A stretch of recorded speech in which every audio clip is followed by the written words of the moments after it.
Hi there. Today we're going to talk about shoulds and why you need to stop shoulding all over yourself.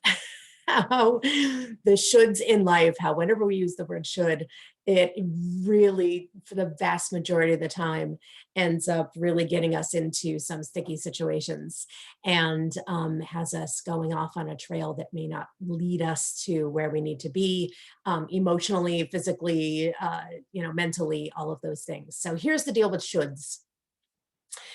There's two things to remember about shoulds. One is when you hear yourself using shoulds, like, oh, I should have done that, or I should be doing this, or whatever those, or they, like, why they should be doing this. Why aren't they doing this? Know that number one is that they are always someone else's message in your head.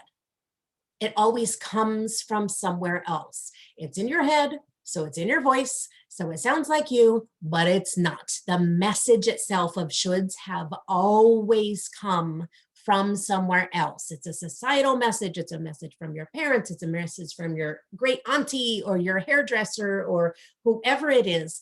But they're messages that you have heard from someone else and then taken them on for your own. Probably presented in a very emotional and enthusiastic way, high or low, right? Like, why isn't life should be this way, or life should be this way? It's usually heavy emotion, and strength and assertiveness is usually attached to these shoulds. And so when we hear that and we feel that energy coming from someone else, we take it, oh, yeah, I feel that. Yes, I feel that too. And so therefore we take it on ourselves. We learn that message and we believe it to be true if our authentic selves actually believe it to be true or not. But we fall into that energy and that emotion. And so then it feels like, yeah, that's right. And so we take it on ourselves and then we keep regurgitating it. And the more we use it, the more it sounds like our voice. The more we use that same should, the stronger it gets. You're like, the more times you use it, the more proof you have that it's true, because you've said it so many times and you see it so many times. So all of that. So first of all, the number one dangerous thing about shoulds, the number one thing to learn to help stop shoulding all over yourself, is to remember that it's not you. It's a message from someone else. And so the idea is to decide for yourself, really investigate that. Is that should real for you or not? Because here's the number two dangerous thing about shoulds, is that they are in fact opinions, but we treat them like facts.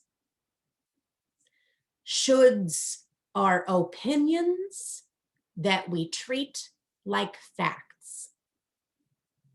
We hear the should, but she should have done this. I should have done this. And putting that word should on it puts so much weight as if it is fact. I should have prepared better for this video, right? I should have made some notes. I should have prepared for this video. The fact that I'm saying should makes it feel like a fact. And so what does that mean? I failed. And that's it. That's the only choice. That's the only choice. If it's a fact, then that means there's no other, it's negative and that's it.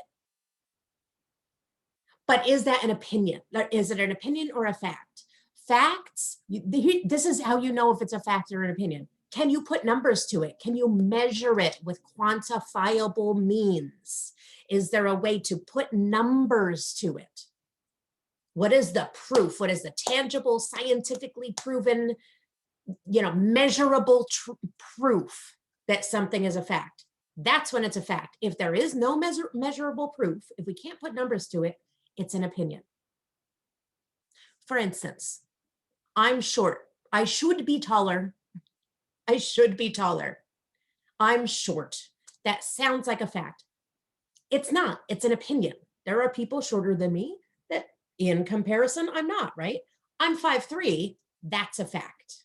Actually, I'm actually 5'4". I just found out. I grew You know how most people are shrinking with age? I grew. I gained an inch somewhere along my life.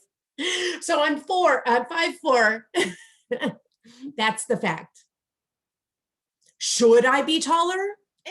No, no, right? Because I'm not. The fact is that I'm not.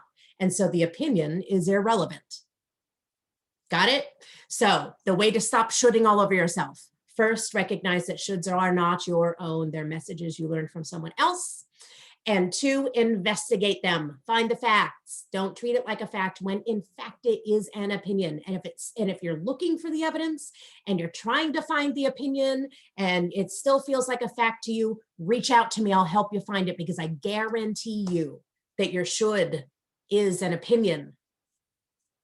And so we need to treat them that way. We need to soften the power of them to treat them that way.